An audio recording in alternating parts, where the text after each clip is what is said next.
ជំរាបសួរសួស្តីបងប្អូនទាំងអស់គ្នាថ្ងៃនេះមកមើលពីពិធីឆាខ្ញីអន្ទង់ជាមួយខ្ញុំបងប្អូនជាដំបូងយើងបំពងខ្ទឹមមកវាឈ្ងុយតិចមកបងប្អូនយើងដាក់វាឲ្យរាងក្រហមតិចមកឥឡូវយើងចាប់ផ្ដើមចាក់អន្ទង់ចូលបងប្អូនអន្ទង់ហ្នឹងនេះរាងកាប់ធំបន្តិចហើយបងប្អូនអើយយើងឆាវារាងចូលជាតិឲ្យវារាងធៀមបន្តិចបានយើងចាប់ផ្ដើមដាក់គ្រឿងដាក់ស្ករប៊ីចេងដាក់អីគ្រឿងយើងហ្នឹងហើយយើងទុកវារាងធៀមបន្តិចបងប្អូនហើយបានយើងយកខ្ញីយកមកចាក់ចូល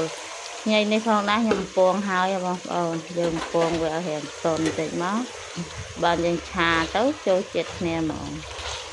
ហើយយើងចាប់ផ្ដើមកូរវារាងចូលជាតិបន្តិចហើយបានយើងចាក់ទឹកបងប្អូនយើងចាក់ទឹកបន្តិចទៅឲ្យវាពុះនៅសពនៅហ្នឹងបងប្អូនឥឡូវស្អិនហើយទុំយើងឆាខ្ញីទុំយើងស្អិនហើយហើយក៏អរគុណច្រើនសម្រាប់ការតាមដានអរគុណធំ